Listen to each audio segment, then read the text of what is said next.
दुनिया में कुछ ही ऐसी बीमारियां हैं जिनका कंसर्न पूरी दुनिया में इस तरह का है कि उसका इलाज तो बनाया जाए, लेकिन अभी तक इलाज मौजूद नहीं है। लेकिन कोशिशें लगातार दुनिया के हर रिसर्चर की, हर डॉक्टर की यही है कि कुछ तो ऐसा रास्ता बनाया जाए कि जिससे इस बीमारी से जिन लोगों की मौत हो रही है या जो इस बीमारी में दिन ब दिन जा रहे हैं उनको बचाया जा सके।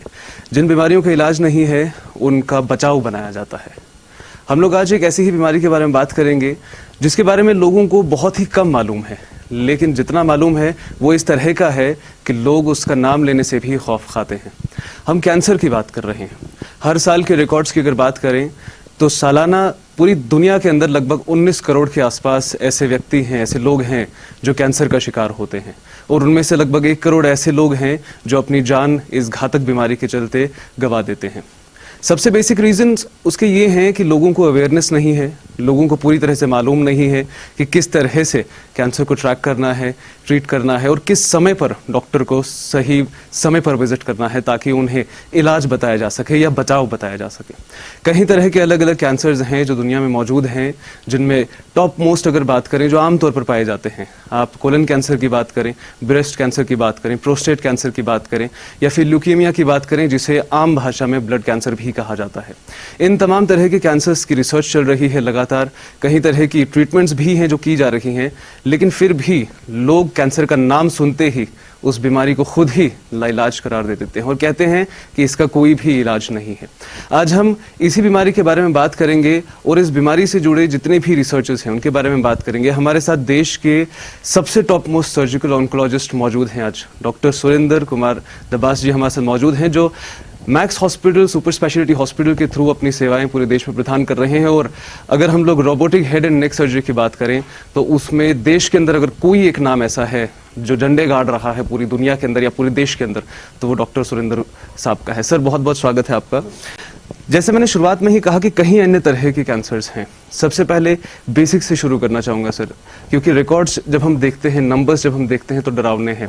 हम आज कश्मीर में है, जम्मू कश्मीर की भी बात करेंगे।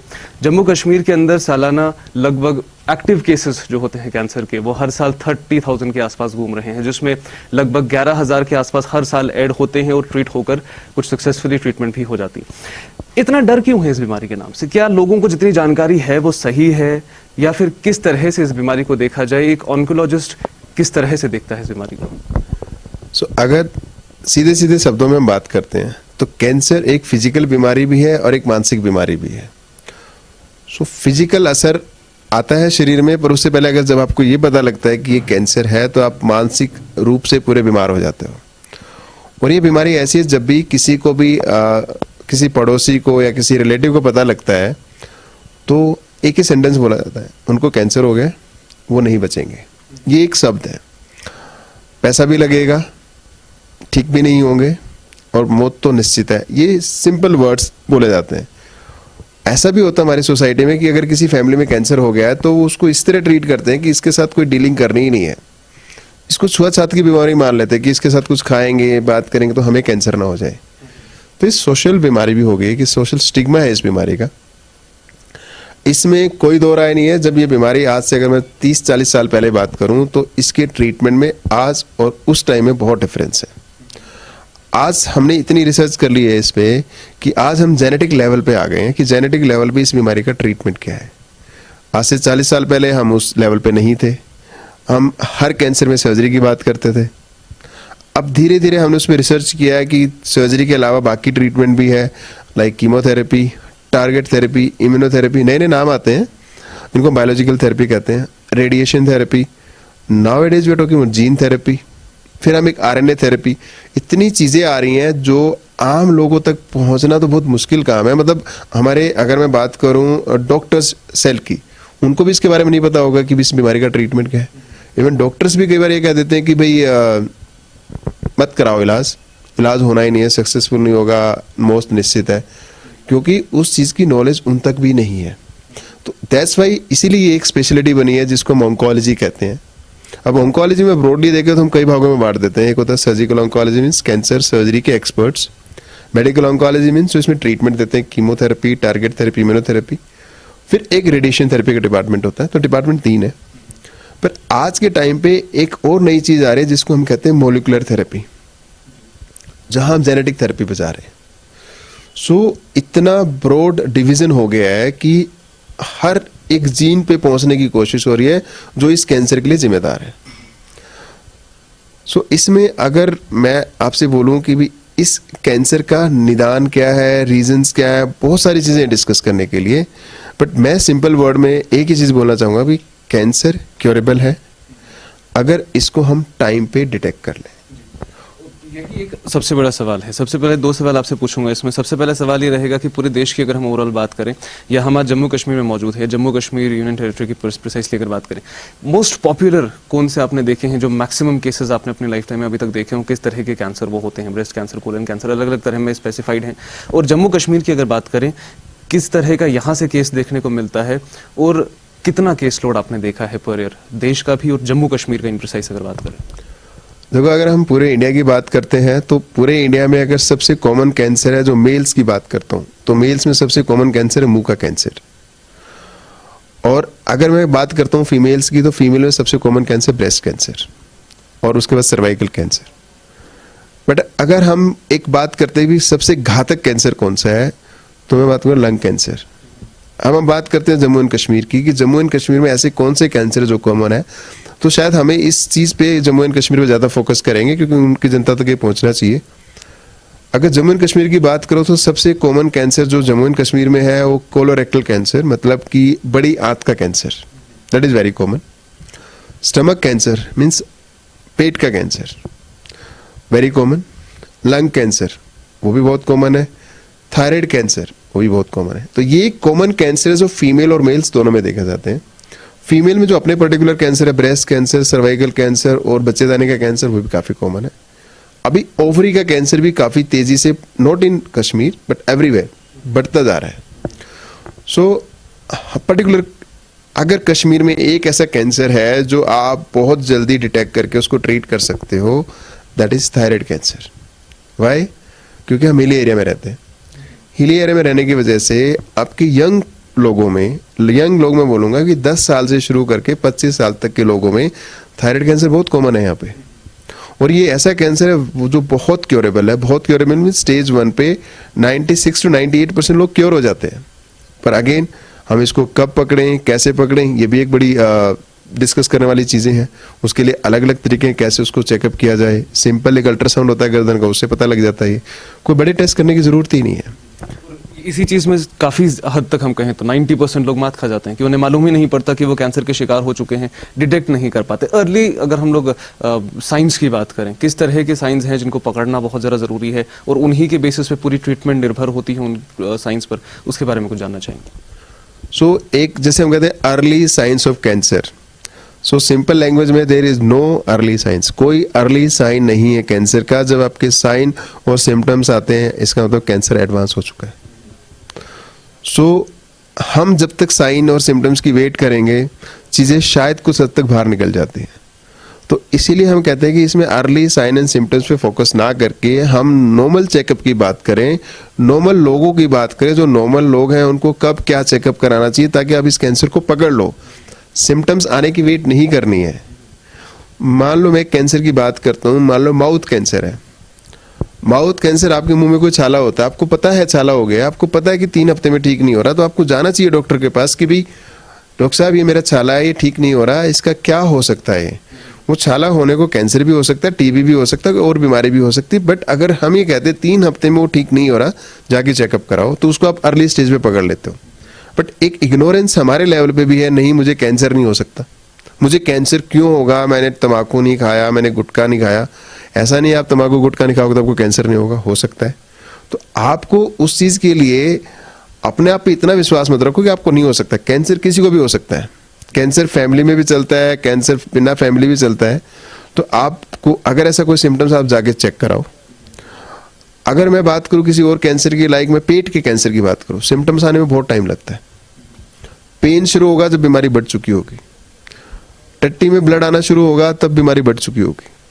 तो उसके लिए चेकअप रेगुलर चाहिए कि आप उसमें पता करो कि गांठ तो नहीं आ रही पेट में। अगर हम स्टैटिस्टिक्स की बात करें, फिगर जो सरकार दे रही है, जैसे हमने वर्ल्ड लेवल पर बात की है, एक फिगर ये भी है जो वर्ल्ड हेल्थ ऑर्गेनाइजेशन ने साल 2020 में सामने रखा। उन्होंने कहा कि भारत देश 135 करोड़ से ऊपर आबादी जा चुकी है, और उसमें अगर हम लोग बात करें लगभग हर 10 में से एक शख्स ऐसा है जो कैंसर का शिकार होगा या है, और उनमें से भी अगर हम लोग ओवरऑल पॉपुलेशन ले तो 15 में से एक शख्स ऐसा है जिसकी मौत होनी है कैंसर की वजह से। इस पर कुछ रोशनी डालें कि इस तरह से कैसे इतनी जल्दी आंकड़ा देश के अंदर बढ़ जाता है। आबादी एक फैक्टर है, वो मानते हैं, लेकिन इग्नोरेंसेस जो बेसिक लोग कर रहे हैं, जिसमें आपने भी कहा कि साइंस का इंतजार करते हैं लोग, और किस तरह की इग्नोरेंसेस हैं जो देखने को मिलती हैं, और क्या आप मानते हैं कि जो एक तरह का सिस्टम मेडिकल फर्टिलिटी में बना हुआ है कि अस्पताल जाएंगे या तो हम लोग गवर्नमेंट हॉस्पिटल जाने के लिए तैयार नहीं क्योंकि वहां पर लोग मानते हैं कि फैसिलिटीज नहीं है, और अगर वो जाएं भी प्राइवेट तो वो एफर्ड नहीं कर सकते, क्या वो भी एक आप रीजन मानते हैं इस चीज में? इसको मैं इस चीज को ना आपके दो भागों में मैं डिवाइड करूंगा। एक होता है कि पेशेंट इग्नोरेंस, कि पेशेंट इग्नोर कर रहा है अपने आप को। एक होता है फिजिशियन इग्नोरेंस, मीन्स डॉक्टर की इग्नोरेंस। एक तीसरी चीज और ऐड करूंगा जिसको कहते हैं कि भाई पॉलिसीज की इग्नोरेंस। सो पेशेंट की इग्नोरेंस है उसको सिम्टम्स आने की वेट करना, सिम्टम्स नहीं आ रहे, मेरे को कोई दर्द नहीं हो रहा, मैं क्यों जाके चेकअप कराऊं, ये पेशेंट की इग्नोरेंस है। बट कई बार पेशेंट ऐसे भी होते हैं जो रेगुलर डॉक्टर के पास जा रहे हैं, या तो डॉक्टर उस चीज में एक्सपर्ट नहीं, उसको पकड़ नहीं पा रहा, हमारे पास वो स्पेशलिटी नहीं है जिसमें हमें जाना चाहिए, हमें नहीं मिल रही वो सुविधा, वो फिजिशियन इग्नोरेंस है। तो मैं बहुत सारे पेशेंट ऐसे देखता हूँ जो डॉक्टरों को रेगुलर दिखा रहे हैं पर उसकी बीमारी टाइम पे पकड़ नहीं पा रहे हैं, दैट इज डॉक्टर इग्नोरेंस। तीसरा जो आपने एक बड़ी अच्छी बात की है कि भी government hospital versus private hospital जो भी चीज करो, हर इंसान ये चाहता है कि मैं बीमारी से टाइम पे ठीक हो जाऊं। अगर मुझे कोई पथरी की बीमारी है, मैं 2 महीने वेट करूं, 3 महीने वेट करूं, पथरी रहेगी। पर अगर मैं बात करूं कैंसर की, कैंसर की स्टेज बढ़ती है। अगर मेरे पास गवर्नमेंट सेक्टर में फैसिलिटी नहीं है या मेरे पास बर्डन ज्यादा है, मैं उस पेशेंट को टाइमली ट्रीटमेंट नहीं दे रहा, तो उस पेशेंट की स्टेज 1 से 2, 2 से 3, 3 से 4 पहुंच जाएगी। आपका ट्रीटमेंट ही बदल गया। जहां आप क्योर की बात कर रहे थे 1 और 2 और 3 पे आप क्योर की बात करते हो, 4 पे क्योर की बात नहीं है, तो आप ये स्टेज एडवांसमेंट हो जाती है। ये क्या है? ये हमारी पॉलिसी में कमी है। क्यों? क्योंकि हम उस पेशेंट को फैसिलिटी नहीं दे पा रहे टाइम पे कि हम उसको ट्रीटमेंट ऑफर कर पाए। वो टाइम पे आया, सिम्टम्स भी हुए, उसको टाइम पे डिटेक्ट हुआ, डॉक्टर ने भी भेज दिया, पर हमारे पास फैसिलिटी नहीं है ट्रीट करने की। क्यों? पॉपुलेशन भी एक वजह है, फैसिलिटीज वजह है, फैसिलिटीज हमारे पास नहीं है। अगर फैसिलिटीज है तो हम इतने वर्कलोडेड है गवर्नमेंट सेक्टर में, प्राइवेट में जाते तो हम बात करते हैं कि भी पैसा लगता है। सो इसमें एक पॉलिसी इग्नोरेंस क्यों है कि ऐसा क्यों नहीं हो सकता है कि एक हेल्थ इंश्योरेंस हो विद एवरीवन और उसमें सबको हेल्थ इंश्योरेंस कवर करेगी, तो आप ट्रीटमेंट कराओ, चाहे प्राइवेट में कराओ चाहे सरकारी में कराओ। अगर हमारे पास इंश्योरेंस नहीं है तो कैंसर का ट्रीटमेंट कॉस्टली है, नो डाउट। कैंसर में सर्जरी, रेडिएशन, कीमो, कई बार सारी रिक्वायरमेंट होती है, सब कॉस्टली है। तो अगर इंश्योरेंस है तो one of the best scheme, जैसे आयुष्मान स्कीम है जो गवर्नमेंट लॉन्च की, 5 लाख की कहते फ्री ऑफ कॉस्ट ट्रीटमेंट होता है, पर कैंसर के लिए 5 लाख कम पड़ता है। तो ऐसी पॉलिसीज बनानी चाहिए कि कैंसर के लिए आप कवरेज ज़्यादा दो, उनका टाइम पे डिटेक्शन हो, ट्रीटमेंट हो, ताकि वो सफ़र ना करे। आखिरी 2 सवाल आपसे पूछना चाहूँगा। सवालों पर जाऊँ उससे पहले एक बात आपको बताना चाहूँगा जो ऑफ द रिकॉर्ड है, वो ये है कि जम्मू कश्मीर के अंदर या पूरे देश के अंदर जब भी हम डॉक्टर्स की बात करते हैं तो बहुत ही एक नैरेटिव बना हुआ है, सेल्फिश होते हैं, मूव आउट नहीं करते हैं, या एक तरह का बिजनेस सेटअप बन चुका है। डॉक्टर साहब की खासियत ये है कि दिल्ली के मैक्स हॉस्पिटल में है, लेकिन कश्मीर के अंदर भी मैक्स मेड नामक एक क्लिनिक करण नगर में, वहाँ पर अपनी सुविधा प्रेजेंट करेंगे, यहाँ पर आएंगे कश्मीर के लोगों के साथ, कश्मीर के अंदर इंटरेक्ट करेंगे या उनकी ट्रीटमेंट करेंगे, उन लोगों की ओपीडीज लेंगे once a month every time. Sir, ये आपसे जानना चाहूँगा कि अब डॉक्टर्स जिस तरह से अभी उनका एक इमेज बना हुआ है, कितना ज़रूरी है कि जो स्पेशलिस्ट हैं, चाहे कश्मीर में हैं या कश्मीर से बाहर, या जिस तरह से आप आ रहे हैं, पब्लिक के पास खुद पहुंचना कितना ज़रूरी है, और ये कितना बड़ा फैक्टर है कि डॉक्टर्स ही नहीं पहुंच पा रहे, लोगों को अवेयरनेस ही नहीं मिल रही है उस तरह की जिस तरह की होना चाहिए है? देखो, अगर मैंने आज पहली बार मैक्स मेड सेंटर में ओपीडी की, मैंने करीबन 15 पेशेंट देखे हैं यहाँ पे आज, और इन 15 में से 10 मैं कहूँगा कि वो पेशेंट है जिनको मैंने ट्रीटमेंट दिया हुआ है दिल्ली में, वो आज सारे फॉलोअप में आए इधर। सो सबसे बड़ा फायदा तो ये है कि अगर मैंने ट्रीटमेंट दिल्ली दिया और उनको रेगुलर चेकअप में आ रहा हूँ, उनको बार बार उनको दिल्ली नहीं आना पड़ेगा, उनके लिए बहुत कंफर्टेबल है ये चीज़। एक सेकेंड, उनको जो नया पेशेंट आता है तो उनको मैं वो एडवाइस दे सकता हूँ कि आपका ट्रीटमेंट इस लाइन पे चलना है। कैंसर के ट्रीटमेंट को हम कहते हैं अगर एक बार आपने लाइन गलत पकड़ी तो आपका ट्रीटमेंट भी गलत हो जाता है। तो अगर आपको राइट टाइम पे राइट एडवाइस मिल रही है कि भी आपका ट्रीटमेंट ऐसे ऐसे होना चाहिए, तो सबसे बड़ी तो सेवा मैं इसी को कहता हूँ कि आपको ट्रीटमेंट पता लग गया। सेकंड, उनके लिए क्या फैसिलिटी हम दे सकते हैं कि भी मैंने बोला कि ये ट्रीटमेंट अफोर्ड नहीं कर सकते, तो आई नो मैनी डॉक्टर्स इन श्रीनगर जो हर बीमारी के स्पेशलिस्ट है। जैसे आज मैंने पेशेंट देखा जिसको दौरे पड़ते हैं और पिछले 8-9 महीने से दिखा रहा है किसी हॉस्पिटल में, और उसको ब्रेन में एक छोटा ट्यूमर है, उसको आइडली सर्जरी चाहिए। मेरे फ्रेंड है यहाँ पे जो न्यूरो सर्जन है, मैंने उसको तुरंत भेजा, उसने बताया सर्जरी होनी चाहिए। 9 महीने से वो दौरे पड़ रहे हैं उसको, तो उसको एक राइट एडवाइस मिली राइट टाइम पे, अब अपना ट्रीटमेंट कराएगा तो ये चीज़ खत्म हो जाएगी, क्योरेबल है बीमारी। So right advice at right time for me matters a lot. अगर आप ट्रीटमेंट अफोर्ड नहीं कर सकते, आपको राइट एडवाइस मिल रही है यहाँ जाना, आप जाइए वहाँ पे।